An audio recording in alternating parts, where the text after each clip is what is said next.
അപ്പോൾ നമ്മുടെ law of attraction സീരീസിലെ മണി മാനിഫെസ്റ്റേഷനാണ് നമ്മളിപ്പോൾ കഴിഞ്ഞ വീഡിയോയിൽ സംസാരിച്ചുകൊണ്ടിരുന്നത്. അപ്പോൾ അതിന് റിലേറ്റ് ചെയ്തിട്ടുള്ള ഒരു വീഡിയോ ആണിത്. നിങ്ങളുടെ അതായത് പല മെത്തേഡുകൾ ഞാൻ കഴിഞ്ഞ തവണ പറഞ്ഞ പോലെ പല മെത്തേഡുകൾ ട്രൈ ചെയ്തിട്ടും നിങ്ങളുടെ മണി മാനിഫെസ്റ്റേഷൻ നടക്കുന്നില്ല. അപ്പോൾ അതിന് മിക്കവാറും എന്തായിരിക്കും കാരണം? നമ്മുടെ ഉള്ളിലുള്ള മണിയെക്കുറിച്ചുള്ള എന്തെങ്കിലും ഫിയറോ ആങ്സൈറ്റിയോ അല്ലെങ്കിൽ നമ്മുടെ ചൈൽഡ്ഹുഡിൽ നമ്മളുടെ ഉള്ളിലേക്ക് പൈസയെക്കുറിച്ച് അല്ലെങ്കിൽ സമൃദ്ധിയെക്കുറിച്ച് നമ്മുടെ ഉള്ളിലേക്ക് സെറ്റായി പോയ എന്തെങ്കിലും ലിമിറ്റിംഗ് ബിലീഫോ എന്തെങ്കിലുമൊക്കെ ആയിരിക്കും കാരണം. അപ്പോൾ ഇന്ന് നമ്മൾ സംസാരിക്കാൻ പോകുന്നത് മണി ബ്ലോക്കുകളെ കുറിച്ചാണ്. അപ്പോൾ മെയിനായിട്ടുള്ള നമ്മുടെ മണിയെ മാനിഫെസ്റ്റ് ചെയ്യാനായിട്ട് നമ്മളെ തടയുന്ന 5 ബ്ലോക്കുകളെ കുറിച്ചാണ് നമ്മൾ മെയിനായിട്ടിന്ന് ഡിസ്കസ് ചെയ്യാൻ പോകുന്നത്. അതിൽ ഫസ്റ്റ് ബ്ലോക്ക് നമുക്ക് എല്ലാവർക്കുള്ള ബ്ലോക്ക് എന്താണ്?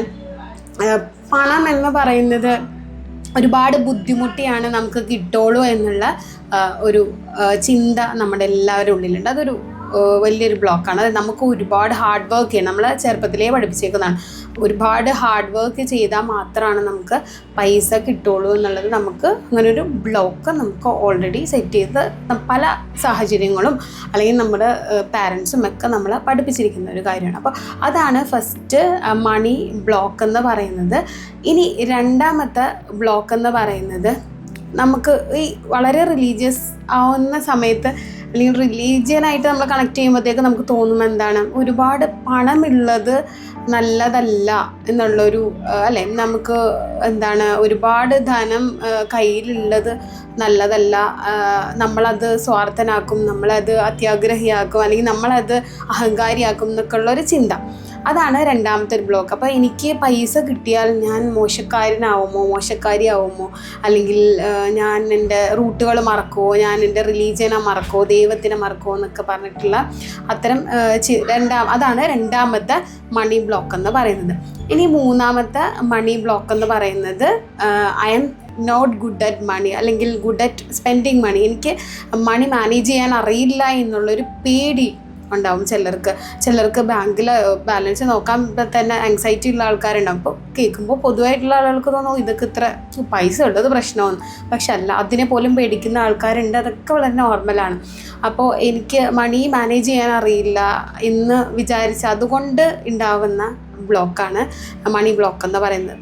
അടുത്തൊരു കാറ്റഗറി എന്ന് പറയുന്നത് പൈസ ഉണ്ടെങ്കിൽ പൈസ നഷ്ടപ്പെടുമോ എന്നുള്ളൊരു പേടി. അതായത് എൻ്റെ കയ്യിൽ കുറേ പൈസ ഉണ്ട്, പക്ഷെ ഞാനത് ചിലവാക്കിയാൽ അത് തീർന്നു പോവോ, അല്ലെങ്കിൽ അതാണ് ചില ആളുകളുടെ പേടി. അപ്പോൾ എത്ര പണം കിട്ടിയാലും ഇപ്പോൾ അവർ ഓർക്കും 1 ലക്ഷം രൂപ 2 ലക്ഷം രൂപ കിട്ടുമ്പോൾ എൻ്റെ പ്രശ്നമൊക്കെ തീരും. പക്ഷെ ഇല്ല, 2 ലക്ഷം കിട്ടിക്കഴിയുമ്പോൾ അതിൽ നിന്ന് ചിലവാക്കാൻ അവർക്ക് പേടിയായിരിക്കും. കാരണം ഇത് ചിലവാക്കി കഴിഞ്ഞ് കഴിഞ്ഞാൽ ഇത് തീർന്നു പോയാൽ എന്ത് ചെയ്യും, അതിങ്ങനെ ഓരോ ദിവസം നമ്മൾ സ്പെൻഡ് ചെയ്യുമ്പോൾ ഇത് തീർന്നു പോയിക്കൊണ്ടിരിക്കുകയാണല്ലോ എന്നുള്ള രീതിയിൽ അതും ഒരു പ്രശ്നമാണ്. പിന്നെ ഞാൻ നേരത്തെ പറഞ്ഞത് യോജിച്ചിട്ടുള്ള വേറൊരു കാര്യമാണ് മണിയെ ഈവിളായിട്ട് നമ്മൾ കൺസിഡർ ചെയ്യുക. അതായത് പൈസ എന്ന് പറയുന്നത് എന്തോ ഒരു തെറ്റാണ്, അല്ലെങ്കിൽ പൈസക്കാരനാവുക എന്ന് പറയുന്നത് എന്തോ വലിയൊരു തെറ്റാണ്, കുറ്റമാണ്, ആളുകൾ ഭയങ്കര സെൽഫിഷാണ് എന്നുള്ളൊരു ചിന്ത. അപ്പോൾ ഇത്രയും കാര്യങ്ങളാണ് മെയിനായിട്ട് മണീനെ റിലേറ്റ് ചെയ്തിട്ടുള്ള ബ്ലോക്കുകൾ എന്ന് പറയുന്നത്. അപ്പോൾ ഇതിൽ ഏത് ബ്ലോക്കാണ് നിങ്ങൾക്കുള്ളത് എന്ന് ഐഡൻറ്റിഫൈ ചെയ്യുക.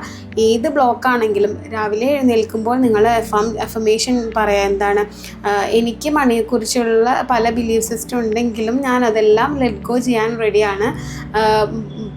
മണി എന്ന് പറയുന്നത്, പൈസ എന്ന് പറയുന്നത് വളരെ നല്ലതാണ്, അതെന്നെ സേഫ് ആക്കുന്നു, അതെനിക്ക് കൂടുതൽ ആളുകളെ ഹെൽപ്പ് ചെയ്യാനായിട്ടും കൂടുതൽ സ്നേഹം സ്പ്രെഡ് ചെയ്യാനായിട്ടുള്ള അവസരം തരുന്ന ഒരു എനർജിയാണ് എന്നുള്ള രീതിയിൽ നിങ്ങൾ അഫർമേഷൻ പറയുക.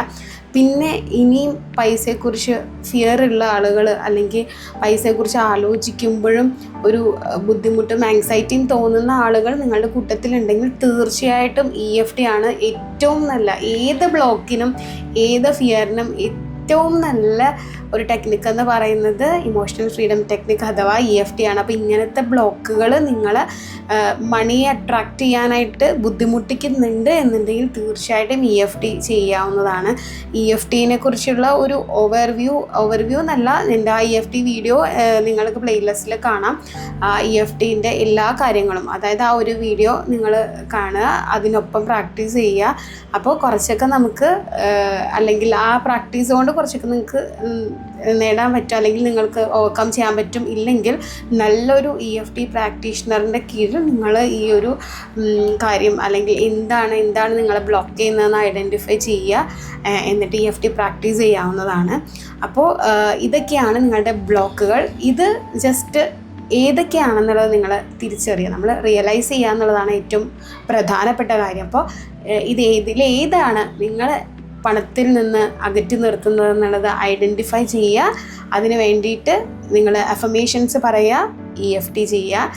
എന്ത് മാറ്റമാണ് ഈ ബ്ലോക്കുകൾ ഐഡൻറ്റിഫൈ ചെയ്തതിന് ശേഷം നിങ്ങൾക്ക് ഉണ്ടായതെന്നുള്ളത് കമൻറ്റ് ബോക്സിലൂടെ അറിയിക്കുക.